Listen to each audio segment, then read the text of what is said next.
নমস্কার। আজকে আবার চলে এলাম সমাজের কিছু গল্প নিয়ে।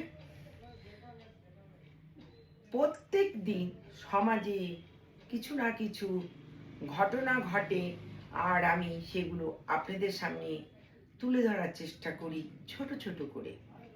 দেখুন, আজকে বলবো শিলিগুড়ি সম্বন্ধে।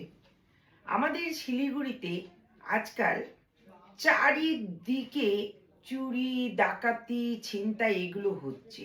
এগুলো কিছু বছর আগেও আমাদের শিলিগুড়িতে এগুলো ছিল না।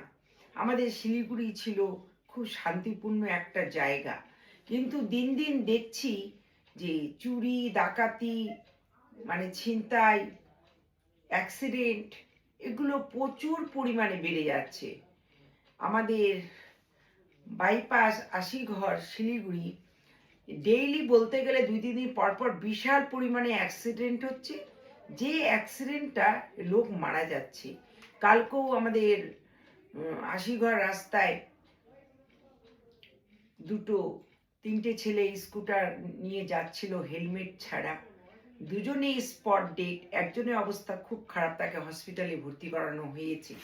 আমি এর আগেও বলেছি যে আশিঘর যে বাইপাসটা আমাদের আছে ভীষণ বিজি রাস্তা, আর সেখানে অনেক ছেলে পেলে 2-3 জন করে বসে যায় যারা হেলমেট পরে না এবং খুব মানে জোরে গাড়ি ছুটিয়ে যায়। তারা আশেপাশেও দেখে না যে কার লেগে যাচ্ছে, কার ক্ষতি হচ্ছে।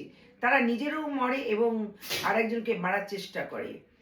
আর শিলিগুড়িতে চারিদিকে চুরি, ডাকাতি, মানে আপনি বাইরে গেলেও শান্তি নাই, ঘরে থেকেও আপনার শান্তি নাই। আজকাল এত উৎপাত বেড়ে গেছে চুরি ডাকাতি। আজকে আমি গিয়েছিলাম স্মার্ট বাজারে, সেখানেও দেখলাম চোর ঢুকে গেছে। স্মার্ট বাজারে চুরি করে ছেলেটি পালাচ্ছিল, তাকে ধরে ফেলা হয়েছে।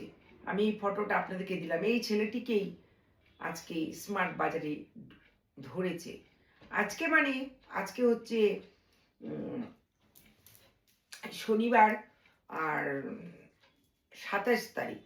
আজকে আমি দুপুরে গিয়েছিলাম স্মার্ট বাজারে, মানে ছেলেটাকে চুরি করতে ধরা পড়ে গেছে, তাকে বেঁধে রাখছে। এরকম চারিদিকে নানা রকম চুরি, ডাকাতি, ছিনতাই প্রচুর পরিমাণে বেড়ে যাচ্ছে।